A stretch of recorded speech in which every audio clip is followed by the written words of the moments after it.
Bismillahirrahmanirrahim. Dear viewers, Assalamu alaikum. I am your host Faisal Raza and you are watching Foresight. Viewers, all over the world, small and medium enterprises or SMEs are categorized as the engine of growth. These are creating jobs, stimulating innovation and contributing into the exports. According to the Small and Medium Enterprises Development Authority SMEDA, SMEs in Pakistan contributes nearly 40% of the country's GDP, 40% to Pakistan's exports, and 80% is the proponent to extend employment to the workforce. State Bank of Pakistan has reported that Pakistan is home to more than 5.2 million small and medium enterprises, accounting for approximately 90% of the private businesses. Successful SMEs in textile and light engineering over the years have shown not only the resilience but also the ability to perform according to the international norms, compete internationally and provide for domestic needs as well.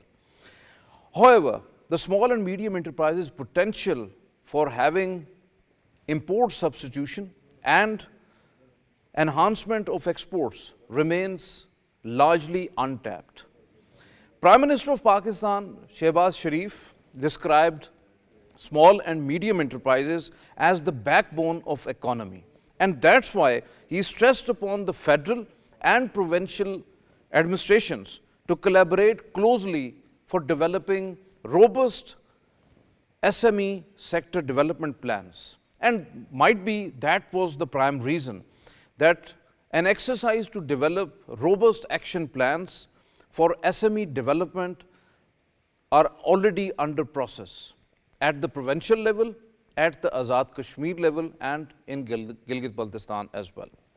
To talk on this very imperative subject that is related to Pakistan's development, prosperity and economic well-being, we have in our studios to discuss this important issue Dr. Shujaat Farooq is the Director Research at Pakistan Institute of Development Economics. Most welcome to you, Dr. Thank you very much for your presence here. And with him, Advocate Syed Tanseer Bukhari Sahab. He is Advocate Supreme Court and also the tax expert. Most welcome to you, Bukhari Sahab. Thank you very much for your presence. And online joining us, Dr. Hasan Zafar. He is the Political Economy Analyst. Most welcome to you, Dr. Thank you very much for sparing time. My first question is to you, Dr. Shujaat Sahab, how much the small and medium enterprises, SMEs, are crucial to revitalize a contracted economy by contributing to the import substitution, expedite production, enhance exports, earn foreign exchange reserves and generate jobs? And to what extent the SME policy 2021 is successful in providing the small businesses to have ease in the financial access, the tax incentives, regulatory ease and capacity building, export promotion and innovation support particularly? Thank you, Faisal. First, let me to explain what is SME. So basically, small, medium enterprises. Its definition vary across countries. So usually we take three indicators when we measure the SMEs. First is the number of employment. So mostly SMEs hold less than 250 employed people. Second could be its asset. And third could be its sale and turnover rates. Definitely. So as you have mentioned that basically small, medium enterprises are business. It could be, for example, some shop, some manufacturing. It could be dentist. So it hold in services sector, in manufacturing, etc., etc. So if we look the data, mostly SMEs are the backbone of the economy. For example, if you go in China, they are contributing 60% in GDP. They are contributing 50% in tax income, and they are contributing 70% in technological innovation. So you know that, so basically they are generating jobs, they are providing employment, they are contributing in innovation, in entrepreneurship, in incubation, etc., etc. So that's importance. If you go in Vietnam, even 95% of their GDP that is coming from the SMEs. So you know that again, that's a huge contribution. So as you have mentioned that in Pakistan, again, we have a significant role in GDP, in employment, etc., etc. So I think there is no difference of opinion that SMEs are backbone of economy because basically this is the business. This is the business that create the value chain, that promotes certain backward and forward linkages in economy. For example, you have agriculture, you have industry, and then you have the services sector. So there should be linkages. For example, if there is sugar, you have to generate the value chain sugar from sugar cane to sugar. And same could be in textile, where you can see that you have the cotton. And it is obvious that if innovation comes into the SMEs, it Yeah. means that they are the proponent of value addition Absolutely. and export Absolutely. diversification. Absolutely. So they are providing a lot, really. Advocate Tanseer Sahab, how do you see Pakistan's SME sector facing the challenges, particularly first in obtaining the licenses? The permits to start a fresh business is often time-consuming exercise, no doubt about that. Then the complex tax regime, complicated regulatory framework, as several jurisdictions actually take effect into the formalization of an SME. And then some highly intricate compliance requirements as well. So how do you see overall scenario of SMEs in Pakistan? Thank you very much, Faisal. Today you choose the very pertinent topic, SME, S for small, M for medium, enterprise. I could try to enter one another word in it, which is called cottage industry as well. Yes, no It doubt. is also no doubt, no doubt. enterprise. You asked me the question and the proposition about the licensing, permits and registrations. Since last 2 decades, we are on the track of digitalization. Yes. Okay. And digitalization make very easier process for registration and entering into the business for taxation purposes. But there is an important aspect. What is this? After registration, what the SME will face in their daily business activities. It's a huge and big problem for SME. Once I have to try to explain. Small mean shops, medium mean small size industry, service sector and so and so. They are liable first of all to register with their business with income tax department, which is the next step is the sales tax department. Third is the provincial taxes, which called Punjab sales tax, Sindh sales tax, Balochistan, KPK as well as Azad Kashmir. Okay. So there are 6 registrations as well, just opening the door of your business, even you are doing the small business. So we think about it, make it a one window operation. Since last 2 decades, we are facing the digitalization failure as well. The reason is this, we are just making the softwares and float them into the market for use. But there is a one very important thing, if you garbage in, then you get garbage out. Obviously. Nobody can say we enter the garbage and we get the clean items. No. Database system is the backbone of our economy. No doubt, this government, as well as, if I am not wrong, in 2013 and 2012, we started digitalization. At that time, we introduced several taxes, like advance tax in shape of income tax, 236C, K, that alphabetic start from A to, I think so, X, Y, Z. Definitely, I have detailed, 26, I yes. have detailed But- queries on those taxes Yeah, as well. yeah. So we'll talk in details. Your point well taken, Dr. Shujaat Sahab. Government urged banks to develop an export development window by offering soft loans to small and medium businesses to double exports under the Udan Pakistan program. As Planning and the Development Minister, Hasan categorically said that supporting SMEs can potentially generate 40 to 60 billion US dollars in exports over the next 5 years. Your thoughts? Yeah, I have read the Udan document. You know that it's a good wish list. It is a good, initiatives that how we can mold this country toward e-Pakistan, productivity, export as well. If implemented in letter and spirit. If implemented. But you know that this is reality that if we look over the last 2-3 decades, our businesses are not growing. So that is reality. For example, you look the productivity, you look the exports. So that is a challenge. Although there are a lot of that institutes and policies. For example, you can see SME policy 2007. Then there is 2021 policies. Then there are a lot of institutes like, for example, State Bank credit policy, one window policy, SMEDA is there. Various that business units are there at federal and provincial level. But that there is something missing where that our businesses are not growing. So what's that basically? Yeah, I am coming. First, that first challenge is that our regulatory framework. So that lot of that whenever someone start a business, that there are a lot of hurdles. For example, you can register a company in Dubai within 24 hours, but here that you require a lot of NOCs and permission, etc. Second, as Bukhari Sahab have mentioned, that our tax environment is not friendly. So for example, that still our tax system encourage to remain in non-formal system, and we have lot of withholding taxes and income tax, etc. Third, that is rationalized tariff. So for example, still we are facing lot of tariff on import, export, etc. So that you require to make ease of doing business. So for ease of doing business, you require certain amendment in regulation. And second is cost of doing business. You can see that that right now we are facing high energy prices. So that prices, that. Another thing is that that whenever you say that we require to promote SMEs, you have to work on 3 angles. One is entrepreneurship.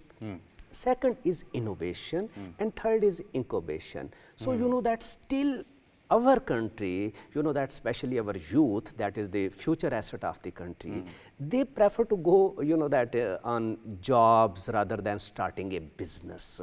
So that still we are missing lack of ideas where, that huge role of our universities, academic institutes, NAVTEC, TAFTEC, etc. Second, that is innovation. We require ideas. So that when you have the ideas, then you can move toward the value chain, addition, etc. And third is innovation. So again, that incubation. So on incubation, you require necessary mentoring. That, for example, there are certain clusters, but they are not moving forward. Skill development, capacity building. For example, I can give you one example. You have Gujarat industry. So you have a fan industry where you can see there are 300 plus faculties, and you can see thousands of SMEs where people have small units.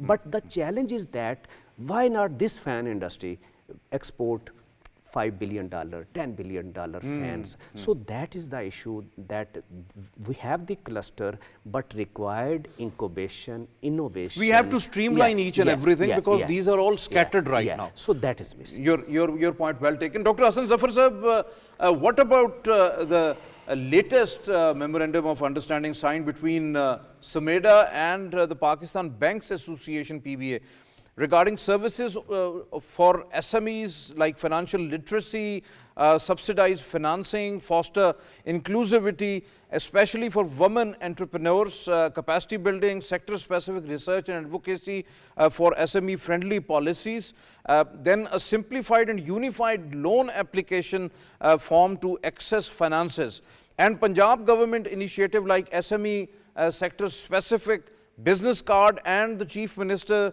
Easy Business Financing Scheme, allocating separate spaces for the SMEs. How do you see such important initiatives by the federal and the provincial governments to have the ease of doing business for the SMEs in Pakistan? Thank you so much, Faisal Sahab. I think these programs are a welcome gesture. But the question remains, if we look at the stats from the previous 5 years, the high risk factor of the associated with the SMEs, that is not going away. And we have seen a gradual decrease in financing from the private sources in the SMEs. So that remains the main challenge in our view, because we can see in the last 5 years, the outstanding SME financing has increased by over 22% or 87.2 billion. from 2016 to 20, this ratio was the increase was 394.6 billion to 480.8 billion. So that remains the challenge. So what we need to do with these programs, what they should be introducing, the government departments should ensure quality licensing, standard policies should be provided. For example, if you look at marble and stationery sectors, these are small enterprises, small businesses. They must follow rules, regulations. Total quality management, this TQM is important, which we also need to maintain quality standards. I was in Davos last week and I had the opportunity of discussing the exports, Pakistani exports with the European importers. Major concern remains Pakistan's quality assurance. And we have just witnessed, you must have come across this news that some rice was exported and there was fungus in it. So how could these problems be tackled? For this, we need to maintain quality standard by sample testing, for example, in export-based agriculture sector, as I mentioned. And so the government must provide prototypes, but this should also be less intervention. There should be less intervention of the government. So all these programs which the Punjab government and the central government are initiating, we will have to see that how far the government is reducing its interference in various sectors of SMEs, reducing it and rather converting everything to the digital interface, which in other words means people should be able to access online quality standard measures, and uh, this should also include rules and this should also be included in rules and legislation, which, in other words, what I'm saying, that the rules and legislation should ensure that every small and medium enterprises should be bound to follow these rules and rules which this digital interface is showing.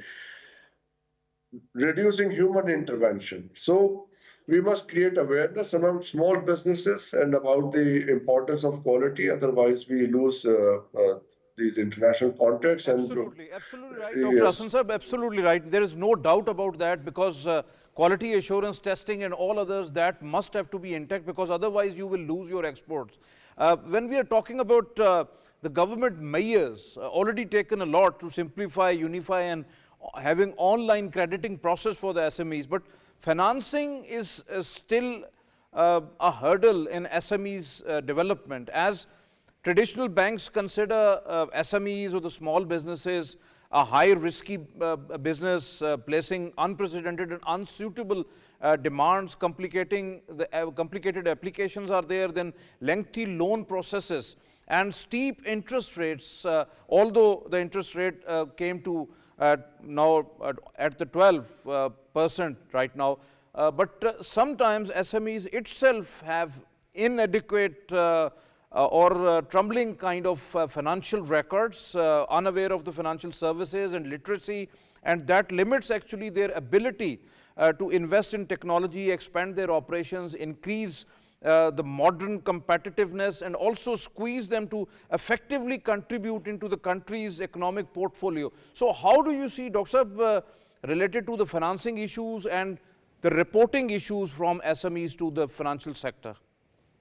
I think we have a very good example from Bangladesh. Dr. Mohammed Yunus, who is the chief executive of Bangladesh now, he introduced his Grameen Bank, and that ensured that small loans to the small businesses and their risk factor was tremendously reduced. So we should, I think that's a very good example to follow.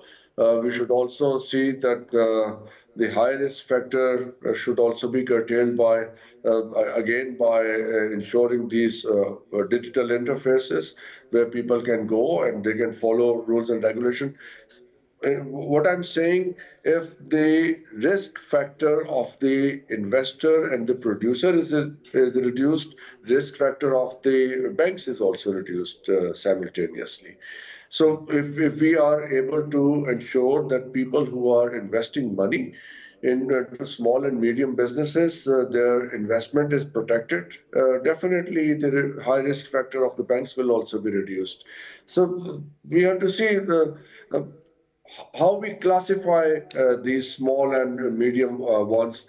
An enterprise with annual revenues of up to 150 million is classified as a small business.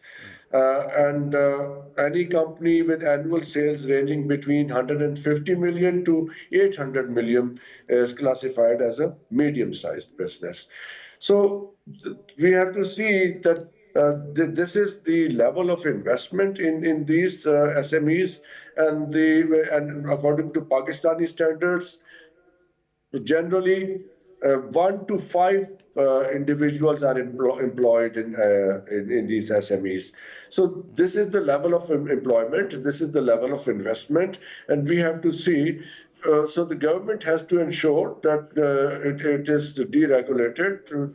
Taxes are reduced for the SMEs, which guarantee that when the investment is done, it is not a high risk thing for the investor. So when it is not a high risk thing for the investor, it will definitely be an easier thing on the part of the banks. They will feel more confident about Definitely, Dr. Hasan providing Sahab, this. that's why might be the reason that SME financing only constitutes less than 7% of the entire private sector credit right now. So you are absolutely right in that scenario. Dr. Shujaat Sahab, how the non-banking financial institutions can play a role by actually filling the credit gap through tailored financial products to the SMEs for short-term duration particularly, and what about the microfinance banks, a prime lending source, but unfortunately have been incurring net losses over the years?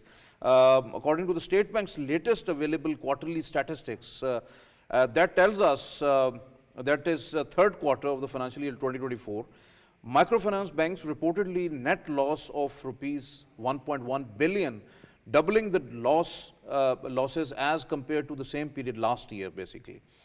Deepening the crisis with rising losses, dwindling capital and regulatory complacency, particularly when it's threatening to the sustainability. So how do you see the microfinance banks and the non-banking financial institutions to invest into the SMEs particularly?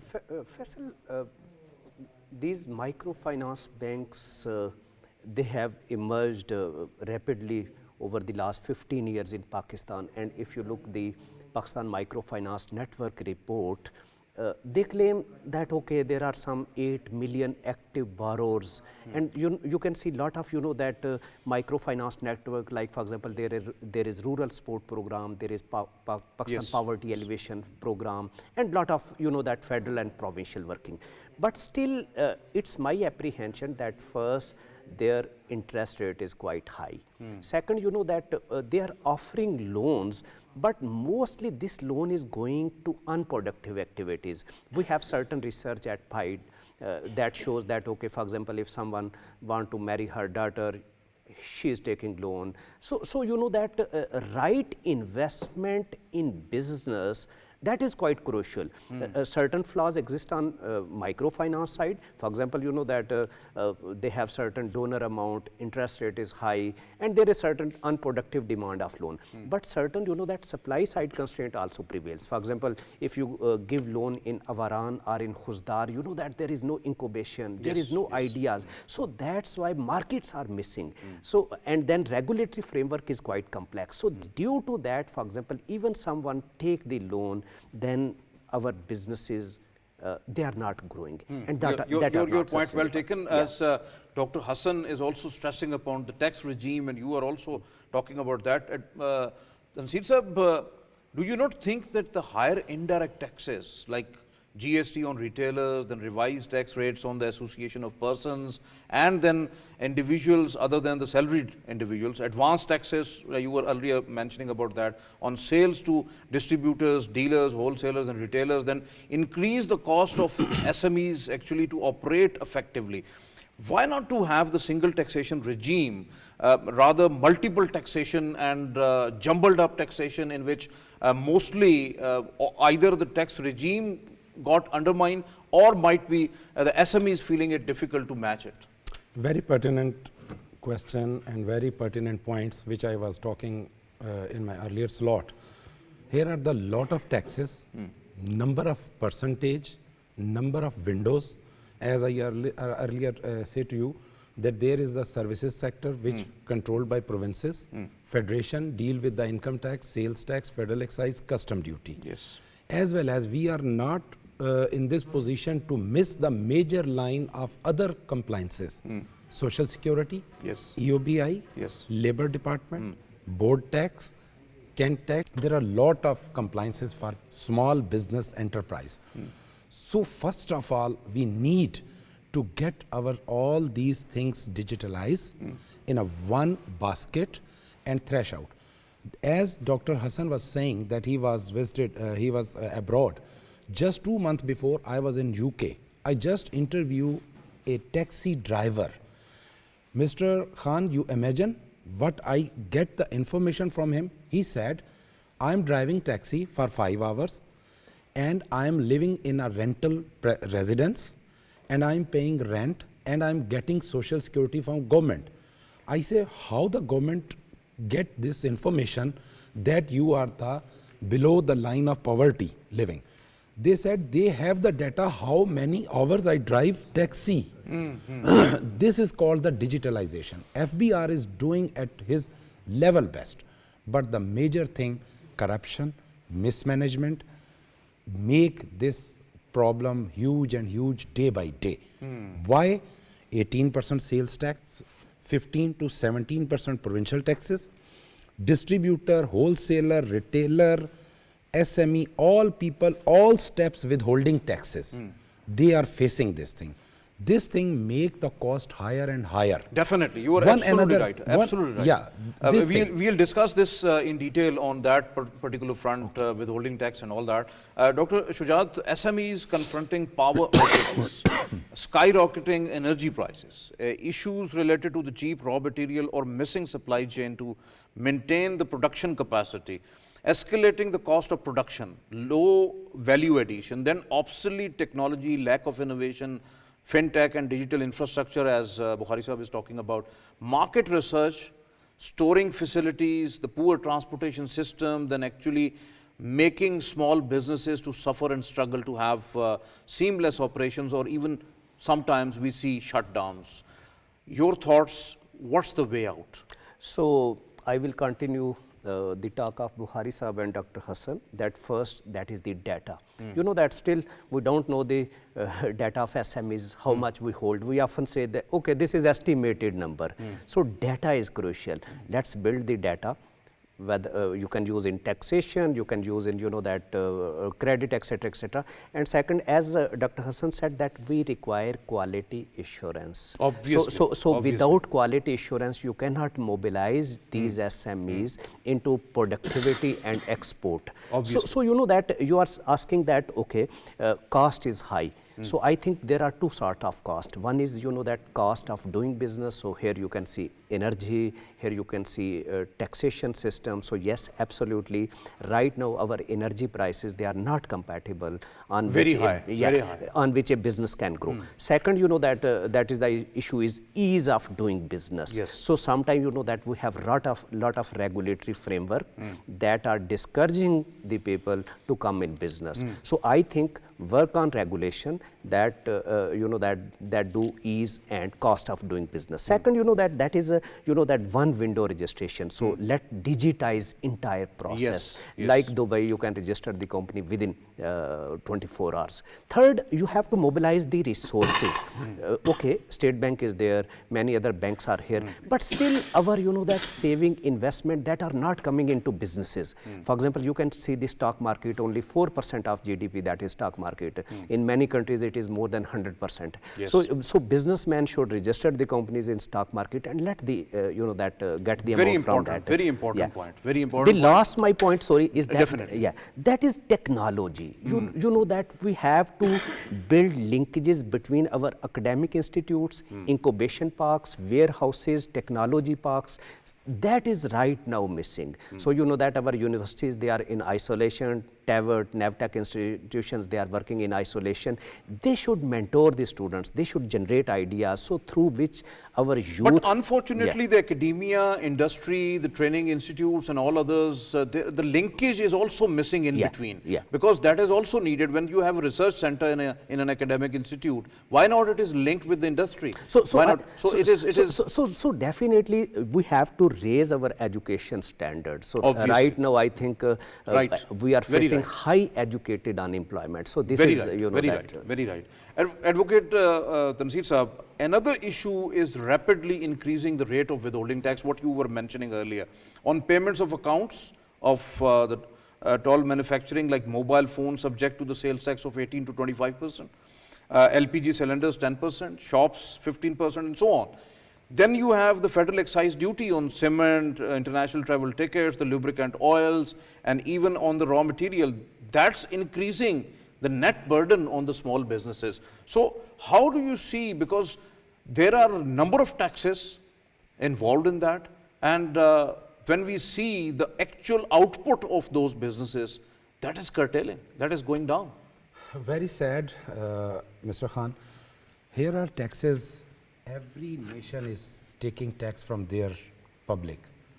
You know, the government is the partner of the business enterprise. No doubt, because the taxes are important, inevitable to run a state, run a country. But the partnership should be on equivalent basis. If you and me are a partner and Dr. Shujaat is also our partner, we both take share 33%, 33%, okay? And we must contribute equally. We work equally. What the government has done since last 2 decades, very sorry to say, unsustainability. I agree with Mr. Dr. Hasan, very pertinent point. We need political position strengthen in our country, continuity of the democracy, and the most important thing is the government is the partner of a business, okay, they have a right to collect the tax. But very important, you highlighted the point, number of taxes, number of windows, number of charging sections is the cause of corruption. And they become the SME as well as large business enterprises to follow the corrupt practices and to avoid the tax. You are right, you are right. It is the main keynote for the government to make it single window operation with database. Absolutely right, because what Dr. Hasan was saying, it was also very right that government must have to go out of that business basically. Yes. There must have to be a digital interface to interact, to have compliance of the tax regime and all that. But when the government functionaries go out of that business, that undermine and cut the corruption basically from those. You are right, absolutely.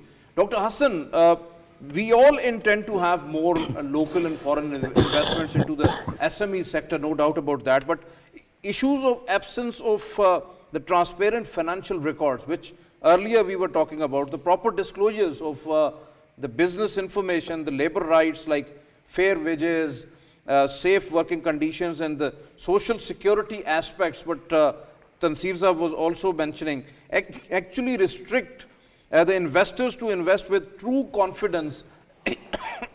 I'm so sorry. True confidence in the SME sector. So how do you see basically the transparency on the part of small businesses and the medium businesses to attract investment basically? People will always be reluctant to show the true picture of their assets. The transparency will always be an issue if the investors and the businessmen are not trusting the government as a Just as Bukhari Saab has pointed out, there are layers of taxes. You have 18% sales tax, 15 to 16% provincial taxes, withholding tax, this tax. Unless this whole thing is simplified, and that can only be done by reducing human intervention and introducing this digital interface that we are talking about. So that will give confidence for transparency. Otherwise, if people have this fear that if they show the real strength of their business, the tax rate and the tax slab goes further up, why wouldn't they do that? So we need, and on the other hand, the cost of doing business is so high. The international requirement is that you need to have 3 to 4 cents per unit electricity. You need to have removed this bureaucratic red tape, the one window operations and all that, and then you need to have data accuracy. So the accurate data can only be collected when people are ready to provide accurate data. Otherwise, how should you collect accurate data? And then SMEs have to build alliances in order to better meet the challenges of existence. Like 2, 3 small businesses come together. Then we have the government has to intervene through policy reforms and improve access to low-cost financing capital and provide guidance to technology, innovative development, and all that. But this innovative development can only come from the government, because a man who is doing, or an individual who is doing uh, running a small business does not have the resources for that kind of R&D thing.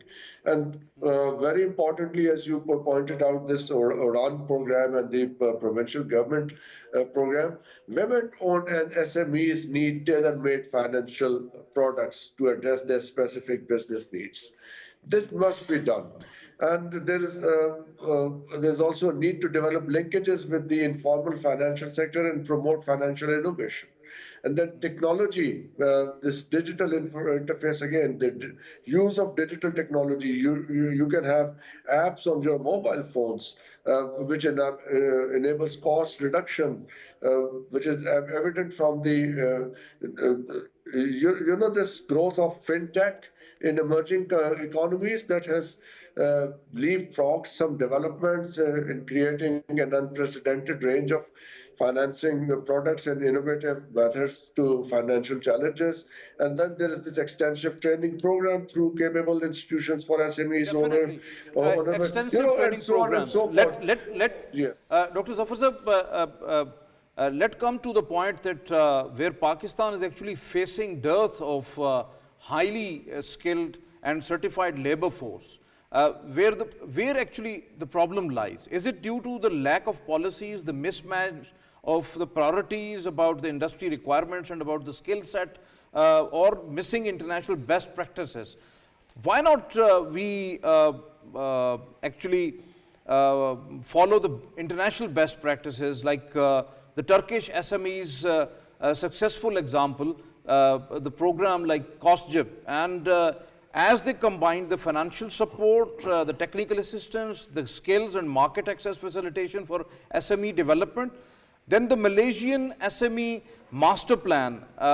Why not to learn from Turkey and Malaysia and the international best practices regarding the skill development of the workforce? Because that is actually where we are lacking also when it comes to the SMEs development. In Malaysia, their SMEs have also faced problems. What Dr. Shujaat just pointed out, for the skilled-based labor or skilled labor, we need to identify this gap between the industry and the academia. There should be maybe the government can take that kind of initiative, that what is required of the industrial sector by the producers. Universities should also focus on that kind of skill development rather than giving general degrees in business and finance. So there should be more focus specialized qualifications introduced in the universities, and that can only be done by bridging this gap between the industry and the academia as we understand it already.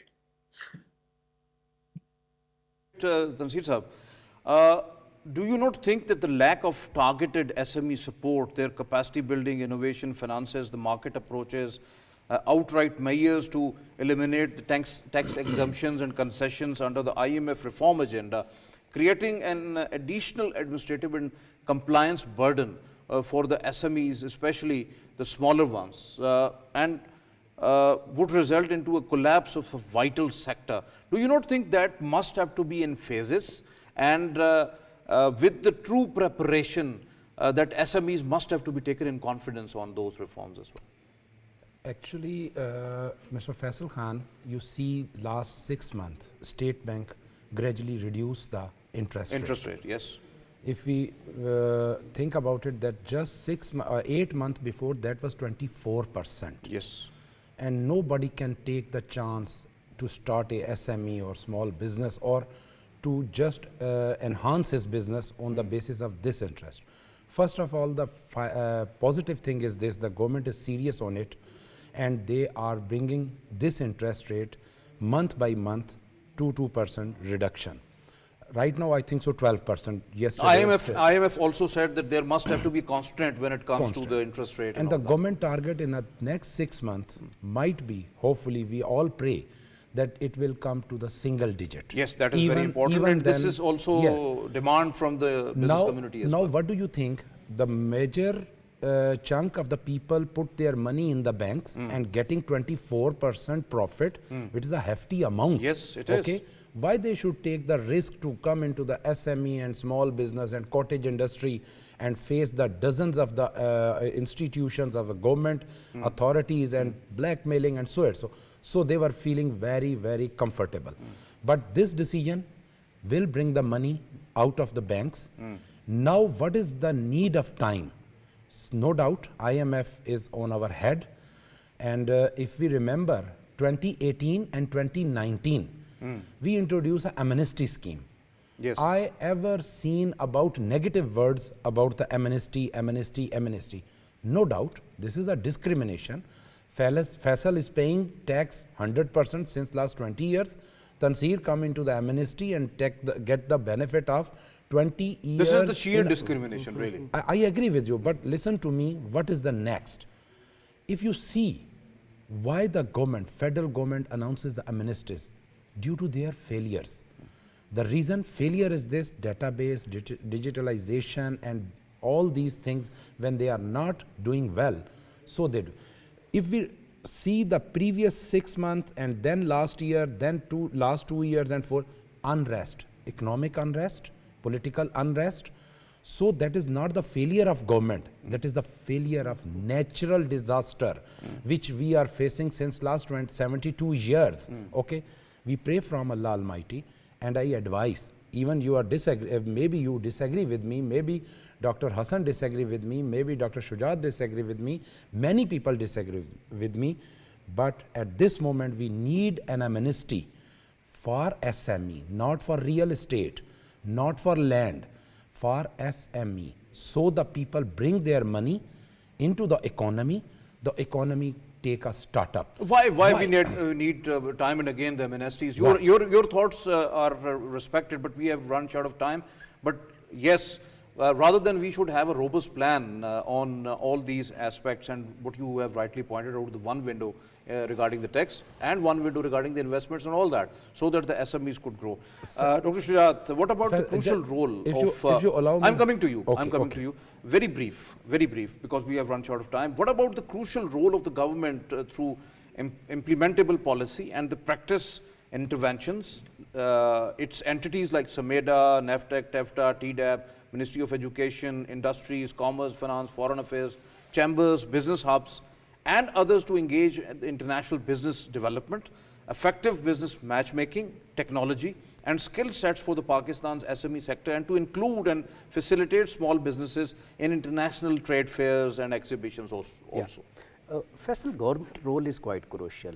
For example, you can see that regulations, whenever we talk on regulations, so government, you know, that can create healthy competition, energy prices, tariff, and then we say that when we say that we require incubation, research, technology, again you can see. So we require certain behavioral changes on government side as well as, you know, that on business side. For example, you can see every year 6-7 lakh people came from GCC countries. You know that on average a worker, Pakistani worker in GCC countries spends 6-7 years. We have housing societies for them, okay, invest there, but we don't willing to gain their experiences, skills and mobilize that they do saving, etc. So here government role is quite crucial, that we create fair competition on businesses. Let's see, you know, that for example you can see that we can reduce the cost, we can rationalize the tariff, we can rationalize you know, that taxes, we promote innovations. So definitely, you know, that we encourage startups. So for example, even for example, if our interest rate is downing, we encourage that people invest in SMEs rather than, you know, that in real estate. So very, right now, very important. So right very now, important real aspect, estate, very important yeah. point, Dr. Shujaat. Very few lines. We have run short of time. Very brief, advocates. Once SMEDA and ILO studied that Pakistan informal sector, largely small businesses accounts at least $457 billion, while the formal sector worth is $340 billion. That is $100 billion or $120 billion less than that. Means informal sector accounts 64% of the economy, with 72.5% labor force consumption, might be a prime reason for indirect taxes, especially on transactions, rather income and assets. So do you not think that bringing actually these non-compliant and the unregistered and the informal SMEs to the formal sector with simplified documentation and simultaneously overhauling the tax architecture in the solution to facilitate SMEs and broaden the tax base? There is an answer of my first proposition in your this statement. Billions, hundreds of billions share of SME, but the contribution to the exchequer is in millions, petty amount. The reason is this, why I said we need of amnesty, not for the real estate, not for the land, for SME. Faisal, here is a concealment of facts in our tax declaration. You have a shop of 10 to 20 items, you declare your capital stock in trade in tax declaration is 10 million. When the team of the FBR visited the premises, they find 100 million rupee. You declare 10 million due to the high taxes, due to the many windows of compliances. We must have to rational. Tax system must have to be rational. On this national TV, I say we need the amnesty for enterprise. Okay, okay. Your point well taken. Dr. Hasan, Zafar sir, very short. What we have to do to develop our SME sector to the robust sector, to have lucrative outputs out of that, to have export diversification, the value addition and all that. What we have to do, 1, 2, 3, 4. Reduce government role, we introduced digitization, so there is less human interference, because if the inspectors from various departments are visiting any enterprise, they will be discouraged to carry on business. And that's what we mean by ease of doing business, that nobody's knocking on my door every minute. If there is under-assessment of the businesses, that should be solved by digitization. It is as simple as that. So if there is a reluctance on the part of the government, and you talked about SMEDA, they have 25 feasibilities. None of them have been implemented. So the performance of these government departments have contributed nothing to the development of the SMEs. We should forget about harboring any. We should forget. Unfortunately, you are absolutely right. Government functionaries and departments must have to do their job honestly in the importance of the national interest, because we have to work for Pakistan, and Pakistan, when Pakistan will develop, definitely Pakistani people and Pakistani nation will develop. You are absolutely right. Thank you very much for your presence online. Thank you very much, Bukhari sir, for your presence here. Thank you very much, Dr. Shujaat sir, for your presence. Viewers, you have just listened to the thoughts of our panelists. It is important that we should have to create one window, not only for the taxes, but also for investments, for development of the SMEs. Prime Minister has taken an initiative, and the action plans are on the way regarding the provincial SMEs and for Gilgit-Baltistan and AJK as well. Then the database is important, and the data is very important to have how many SMEs we have, what we require, what skills required, what investments require, what finances are needed. That is very important. We require digitalization, the digital interface, rather than to be the human intervention into the system of SMEs. Regulatory frameworks must have to be easy, lots of NOCs must have to be removed, and the tax system must have to be unified. Then of course, the tariffs, these are actually the disturbing one. We have to create an environment where ease of doing business is there, and the cost of doing business must have to be low. The energy cost must have to be lower, because electricity and gas prices are very high for the commercial ventures. The private sources of financing are actually decreasing. Investments must have to be increased. Quality standards must have to be ensured when it comes to the SMEs and the output products and all others to export, because that is the concern of European Union and all that. We have to intact, because if we want to diversify our exports and increase the volume of exports, that is important. Government interference, human interference must have to be checked. Rule-based system must have to be evolved, and SMEs must have to follow that. Financing, investments and employment opportunities then created. Microfinance banks must have to lower their interest rates, as the interest rates from the state bank are actually going lower. So microfinance banks, rather than to have some products which are for their business, they have to actually promote businesses rather than just making profits. So academic, industry linkages, the research centers, the incubation centers, all the skill development institutes must have to be linked with each other to assess the needs and to have the highly skilled manpower and workforce. Then of course the overseas Pakistanis.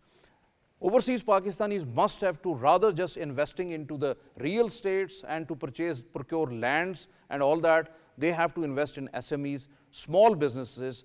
That must have to be encouraged through our diplomatic missions even, because that is very important. When our people, when overseas Pakistanis will invest into the SMEs, obviously the foreign direct investment will also come into place, and that will actually the win-win business for the SMEs to develop. Ultimately, they will play a role in generating employments and to have lucrative export market into the international market, so that Pakistan exports must have to grow. So this is today's Foresight. It's time to sign off. Allah Hafiz, Nasir.